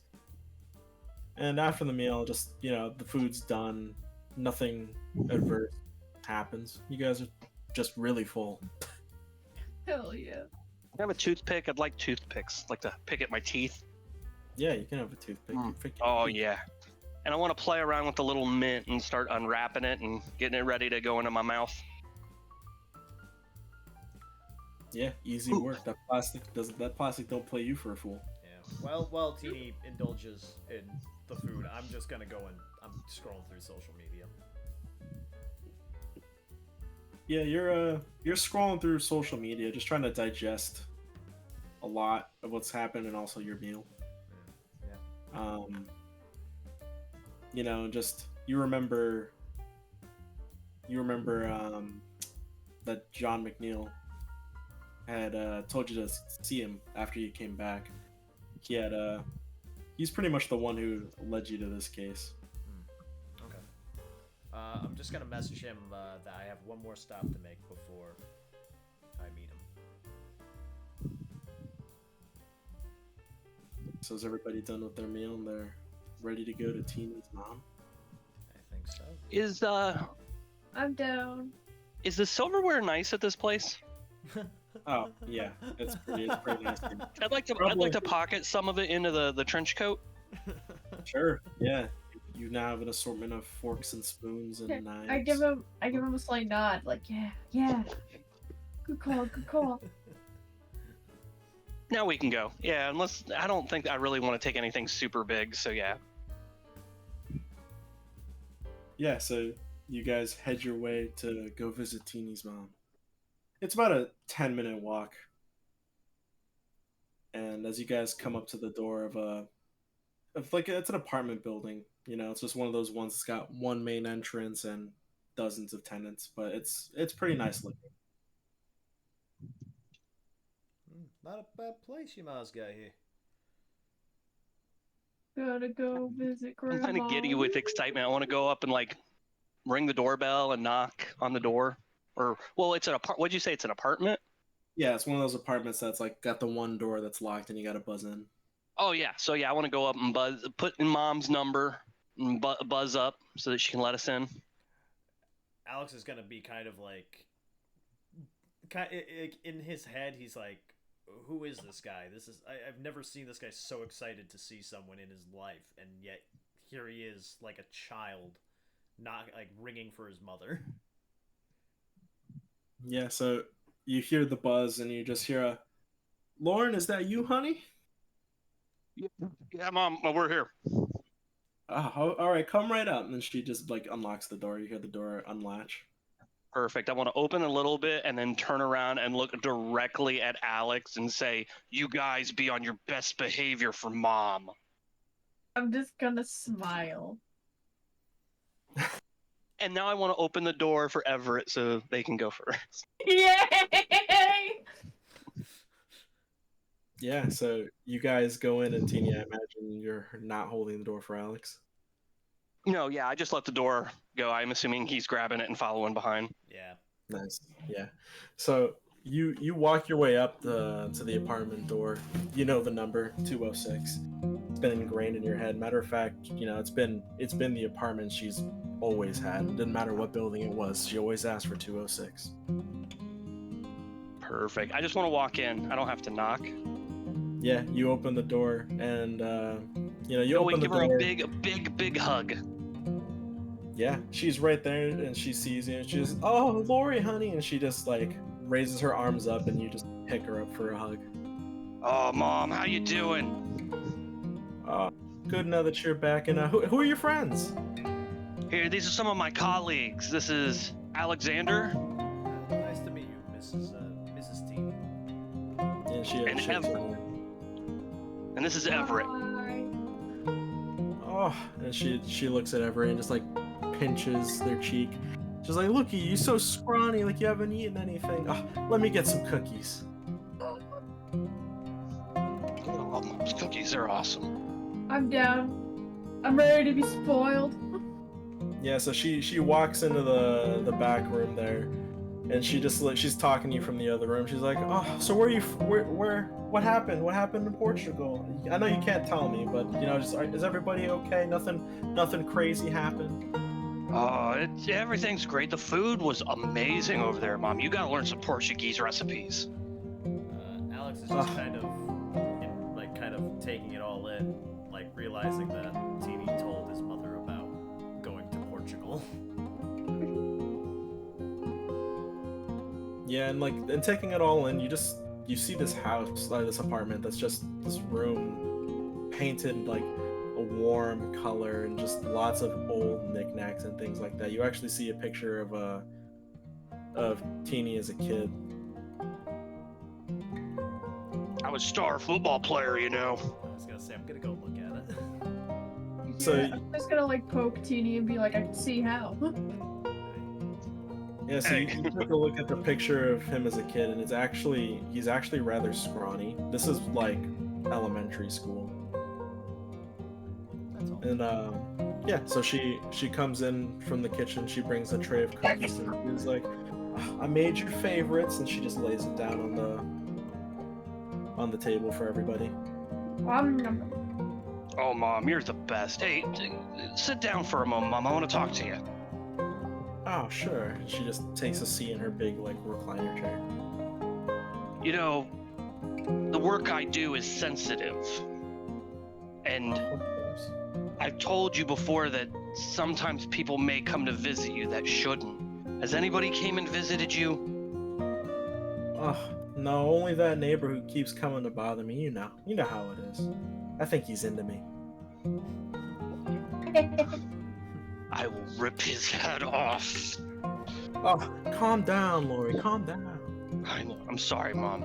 I know you're a woman and you have needs.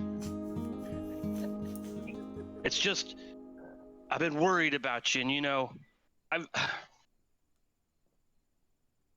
done a lot of stuff, Mom, and I got to tell you that I haven't been totally honest with you. I've been thinking about this since the plane, What do and you, what do you I mean want to about tell it? you something, Mom. Just you could tell me anything. You know, there's a lot of stuff that I'm sure that you do for this country, and sometimes it's not good, but you know, I'll always love you. So you can tell me anything. Well, Mom, I'm not really a Secret Service agent. I don't work for the government. I have worked for government entities, but I do not work for President Trump. Are we in 2023 or 2022? Yeah, wait, what year year are we in? Just so we're clear, Yeah, we we're gotta figure out clear, which president- she's a very Republican woman. Oh, Oh gotcha, no! okay. So Okay. she kind of just like looks at you, and the sweetness in her eyes kind of like gone, and she's just like, what are you saying, honey? Well, I take odd jobs here and there. I'm kind of an investigator, and we've been investigating these reports of these missing children, Mom. And you know how important children are to me. And when I'm out there, I think about you and I'm worried. And I just want you to know that, you know, I wanted you to be proud of me. And I think you will be proud of the stuff I've done and been doing. But I didn't want to lead you on anymore. I didn't want you to think that I was working for the president or anything like that, Mom. I'm sorry. I know that you really like the idea of me being on President Trump's Secret Service and protecting him and taking that bullet for him. But the truth is nobody ever shot at him, Mom. This bullet was from a gangster who was trying to shoot up a senator. I get to roll some dice. Hold on. I Oh, love this story we're building. oh my! Oh yeah, I'm really worried she's gonna be very disappointed in me. Just gotta see through this one. So yeah, so she looks at you and she says, "You're lying, honey. You're not an investigator." It's not a And lie, she- Mom. We've been she- investigating. And she points out, it's like, he's an investigator. See, I'm a good judge of character. I know. And Everett over there, Everett's been on the streets since she been little.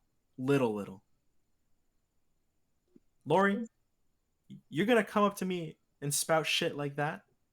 Oh shit! He might be the investigator, Mom, but I'm the muscle. It's my job to protect him so that he can investigate. I'm not smart, and you know She just that. stands up and slaps you in the face. And she's like, "You lied to me this whole time. And you're gonna keep lying to me now. What do you do?"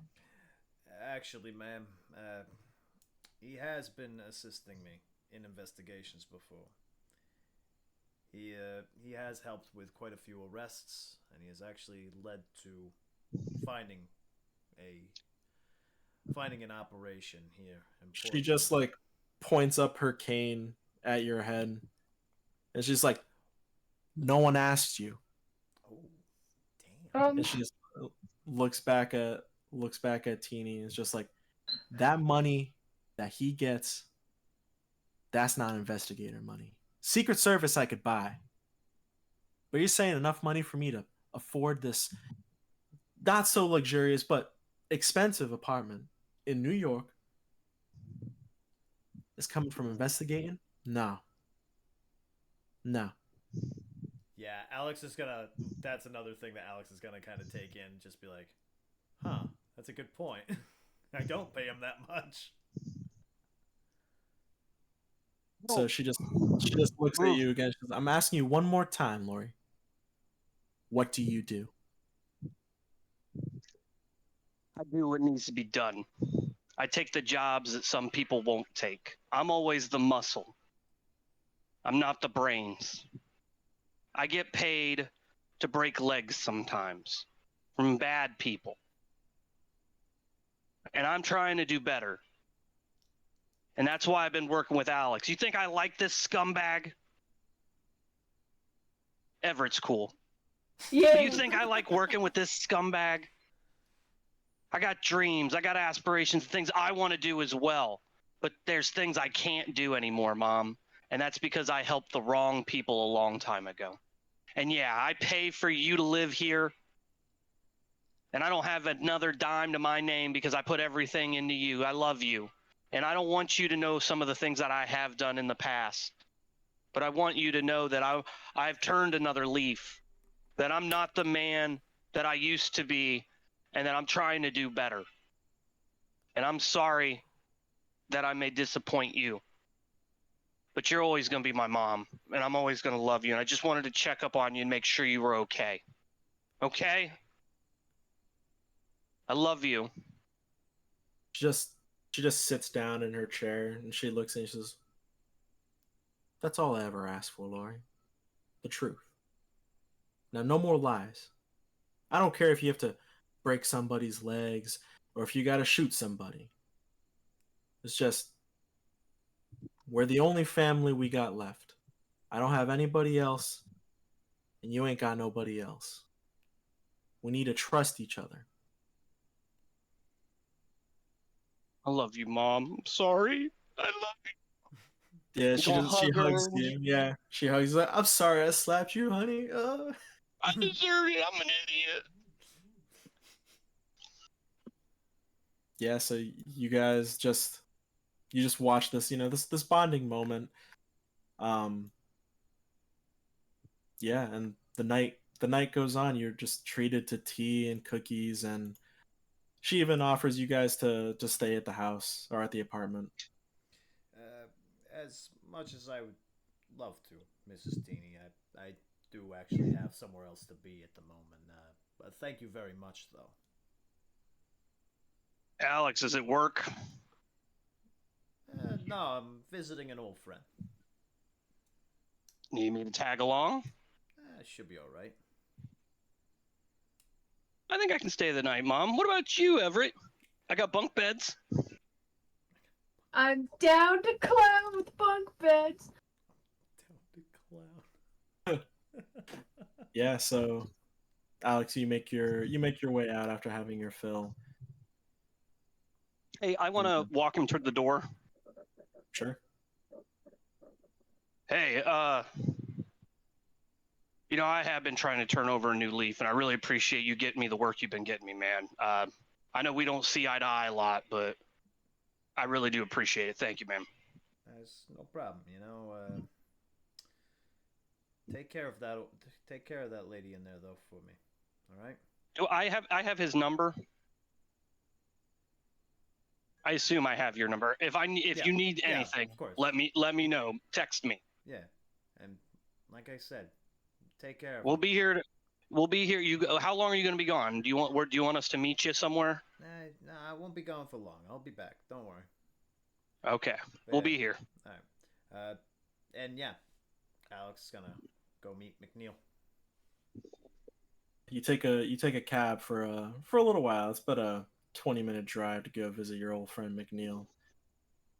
You get to a more suburban area. It's basically all cookie cutter houses. McNeil's long since retired police chief. He's got his pension. He can afford the nice things in life. Yeah. And the car pulls up and you're at his place. All right. I'm gonna go knock on the door.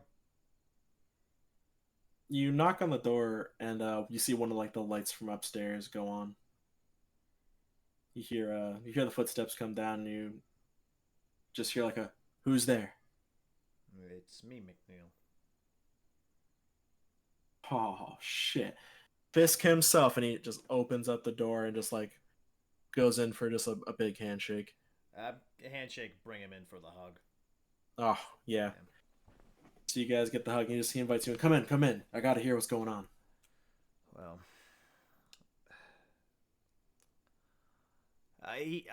Alex is trying to think of the words to say. He's just one. My gun's locked up in evidence at the moment. Damn, it was a nice pistol. Yeah, it was. It's a beautiful gun, you know, and hell, it helped me out a lot in Portugal, and also kind of turned against me on the way back. What happened? Well, in Portugal, we found these things, like human, they're like cellophane people, robots almost. I don't even know how to fully explain what the hell these things were, McNeil. Jesus, that's nuts. Oh, Telling me. I can see why this job was high profile. There's an underground complex with children just locked away in these in this room. But we're lucky enough. We nabbed a laptop. You got a laptop? We got a laptop.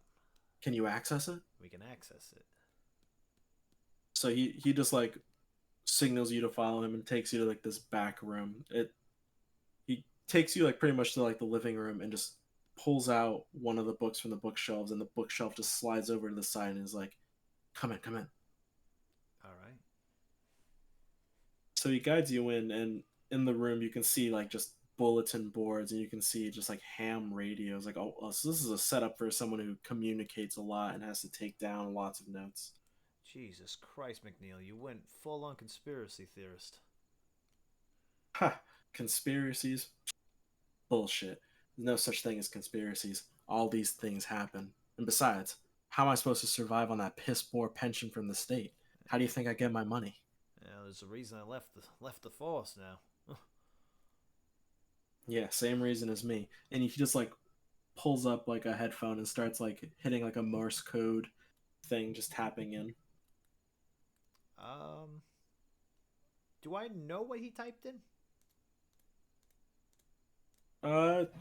Give me an investigate. I was gonna say probably no, but if you're gonna make me roll for it, I will gladly roll for it.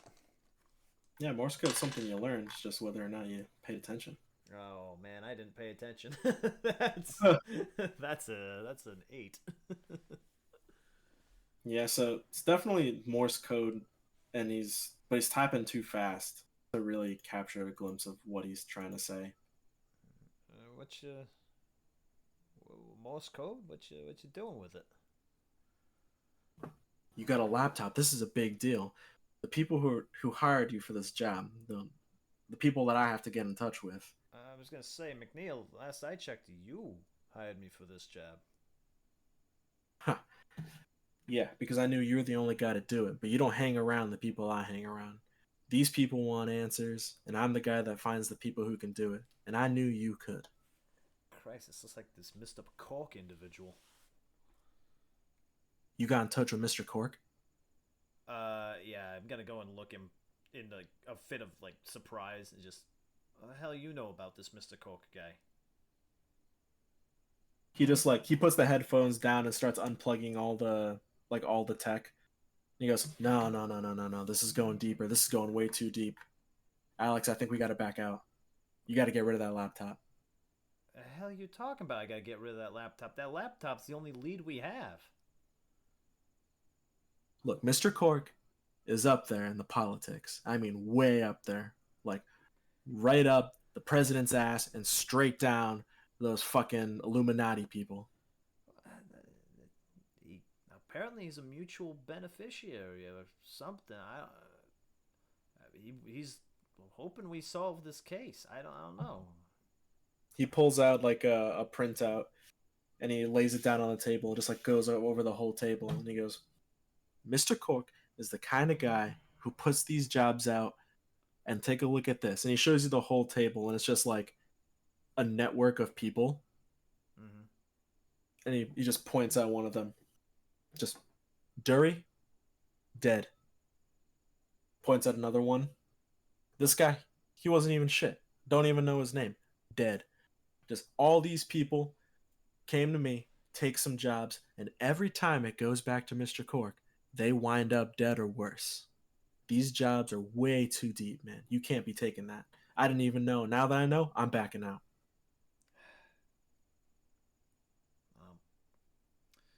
Do we have any other way of finding what's going on with these kids without him?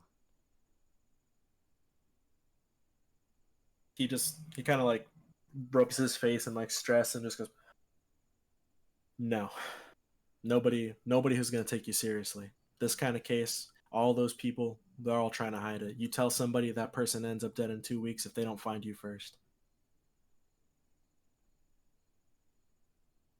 McNeil.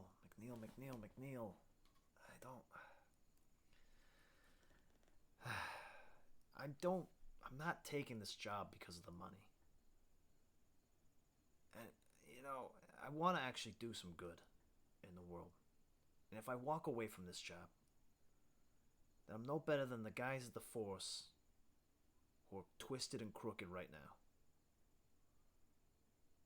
If I turn a blind eye to this right now, and I let those kids go on living underground, I'm no better than them.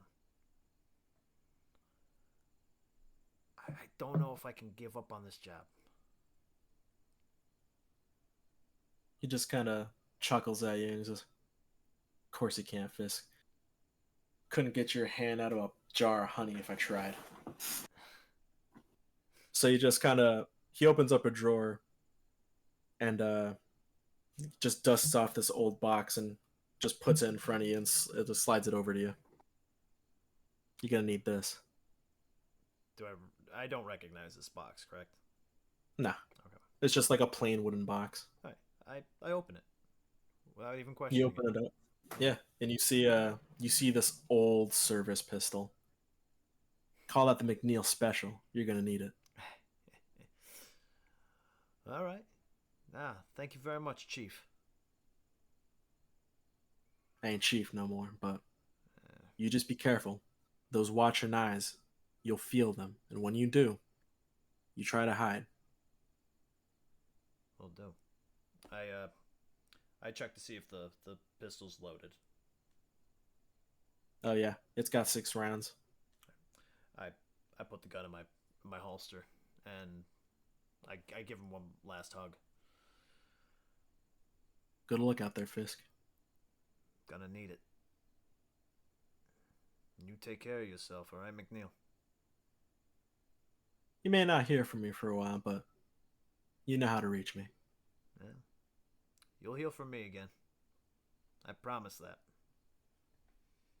Sure I will. And I go back to... Oh, before I leave. I got one question, though, for you there, McNeil. I got a question about one person in general.